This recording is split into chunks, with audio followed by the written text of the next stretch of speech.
What are you thinking about? While there is a funny and misunderstanding and something lost in translation, our friend from the German Coast Guard does ask a very important question, and it's what I want to ask you this morning. What are you thinking about? What's running around in your mind? What do you hold dear in your heart?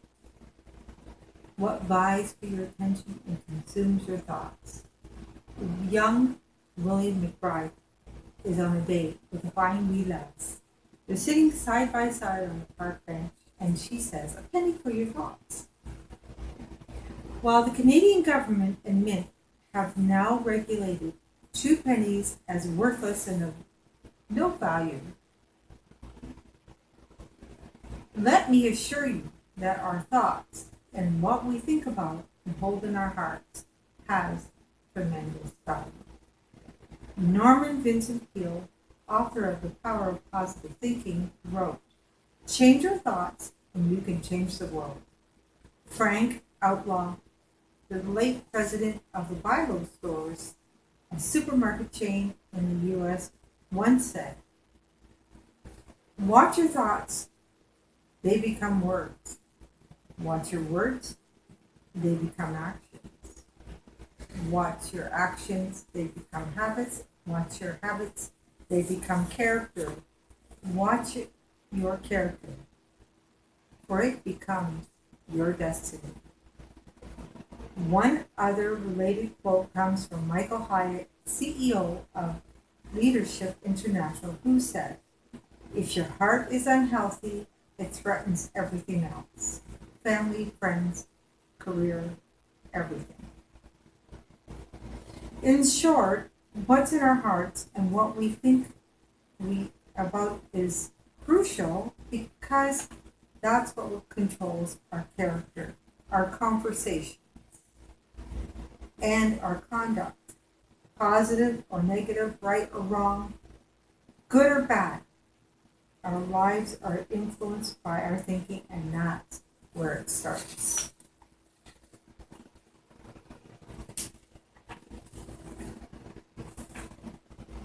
We've all heard the expression, "You are what you eat." Well, today I'd like to suggest to you that the Bible teaches you are what you think.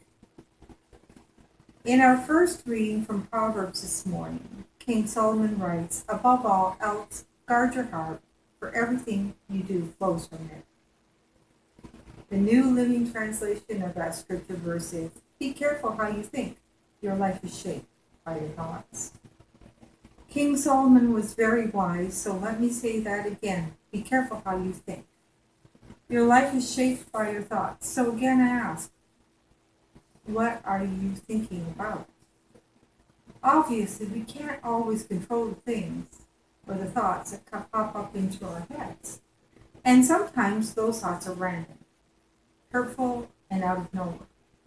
But we can control what we think about. What we concentrate on, that's a choice.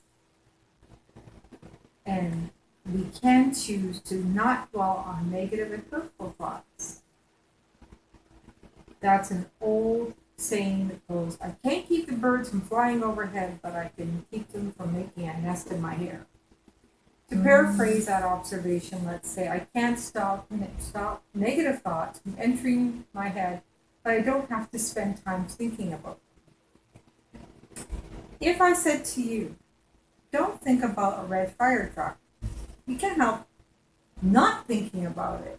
You can't just simply say, "Don't think about that."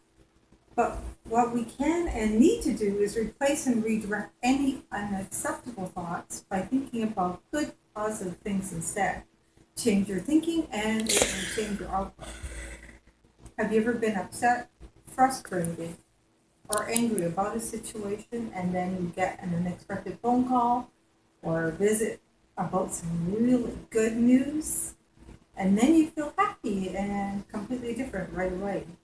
Well, a great example of this is about a guy watching a football game, and his favorite team had fumbled the ball, and under a minute left, he's frustrated, angry, and as a result, the other team kicks a field goal to go ahead. He's the ensuing kickoff, his team runs the ball 98 yards for a game-winning touchdown to win the game. Now he's elated and jumping up and down with joy. Negative thoughts were immediately replaced by positive ones. You can probably think of examples of this happening in your own life, which means that we can acknowledge that our thought patterns can change very quickly from one end of the spectrum to the other, and that's something we can control. In Paul's letter to the Romans, he writes, "Do not conform to the pattern of this world, but be transformed by the renewing of your mind. Then you will be able to test and approve what God's will is, his good and pleasing will and perfect will." What Paul is saying is let God transform you into a new person by changing and renewing the way you think. In the book of Deuteronomy chapter 6, Moses tells everybody right after he shares God's 10 commandments to love the Lord your God with all your heart and with all your soul and with all your strength. Interestingly, in Mark's Gospel, in chapter 12, Jesus takes that great commandment one step further and tells us to love the Lord God with all your heart, and with all your soul, and with all your mind, and with all your strength. Even though the words heart and mind are virtually interchangeable in the Bible, Jesus adds with all your mind and specifically clarifies that what's in your mind, your thoughts need to be identified and included in your praise and worship because that's significant. In chapter 15 of Matthew's Gospel, Jesus is addressing the concerns of some Pharisees and teachers of the law and about the disciples not washing their hands before they eat. And he calls a crowd to him and says, "What goes into someone's mouth does not defile them, but what comes out of the mouth, and that is what defiles them." Later he explains that this statement to the disciples and says, "For out of the heart comes evil thoughts, murder, adultery, sexual immorality, theft, false testimony, and slander." One other related statement on this subject is when Jesus says, "But I tell you that anyone who looks at a woman lustfully has already committed adultery with her in his heart." Jesus affirms that our thoughts, and not just our actions, can cause us to sin. So we need to be mindful of our thoughts, and especially what we think about. So what should we think about? In Paul's letter to the Philippians, he says, whatever is true, whatever is noble, whatever is right, whatever is pure, whatever is lovely, whatever is admirable, is anything is excellent or praiseworthy, think about such things. And what makes those instructions even more meaningful is remembering that Paul wrote that letter from prison. I can't imagine prisons being very nice places. 2,000 years ago, yet he doesn't comment about those conditions or circumstances, or rather encourages readers to focus on the positive and not the negative. Dr. Charles Stanley of In Touch Ministry writes, "We are constantly thinking about our circumstances. We will never, if we're doing that, we will never have peace." Our thought patterns are extremely important to our mental, physical, and spiritual health. We can literally think ourselves into a mental and physical distress. Doctors attest to the fact that a large percentage of physical illnesses have a psychological basis. It may not be easy, and regardless of circumstances, let's try to follow Paul's teaching and think about whatever is true, which is things that are precise, factual, and real. Whatever is noble, things that are decent, honorable, upright, polite, and moral. Whatever is right, things that are accurate, perfect, and ideal. Whatever is pure, things that are clean and wholesome. Whatever is lovely, things that are beautiful, graceful, and divine. Whatever is admirable, things that are commendable, good, and worthy of admiration. Whatever is excellent, things that are exceptional, outstanding, and superb. Whatever is praiseworthy, things that are deserving of praise, applause, and compliments. Hopefully you would have no problem finding many examples of each of these qualities. They're there, present in our lives and surroundings, if we choose to look for them and think about them.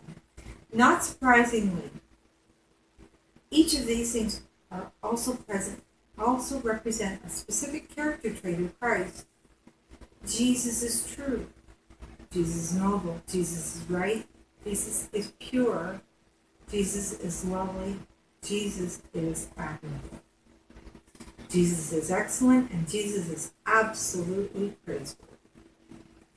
When we think about Christ and make him the center of our lives, we make a choice to trust in the Lord.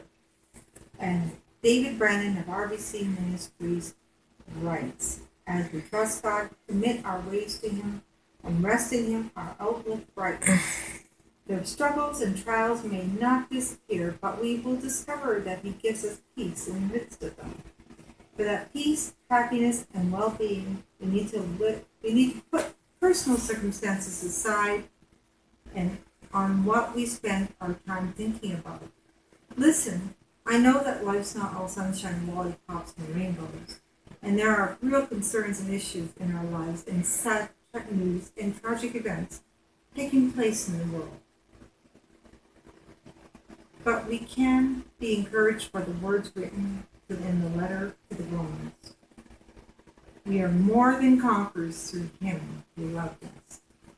For I am convinced that neither death nor life, neither angels nor demons, neither the present nor the future,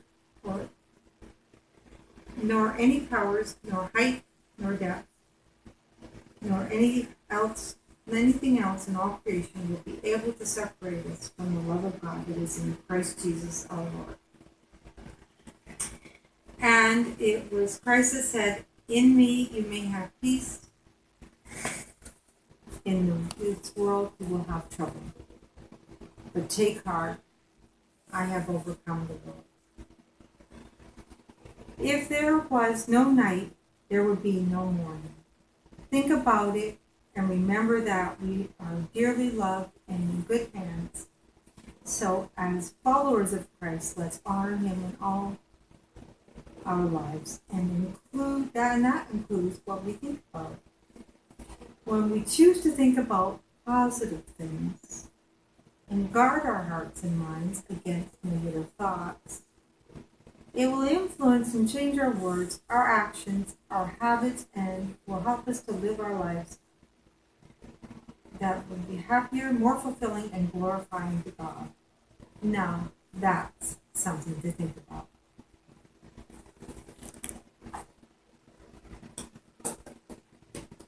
Okay, please say to the camera, this message, this speech is for Sam and Megan to show how truly I am and show how truly I'm sorry I am.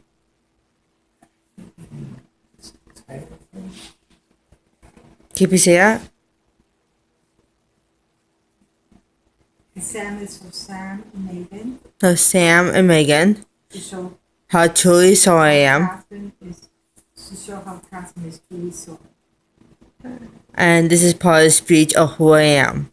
And this message came from Craig at Trinity Presbyterian Church and is forwarded to all to inspire all in their daily lives. Thank you for listening. The speech. Yeah. Okay.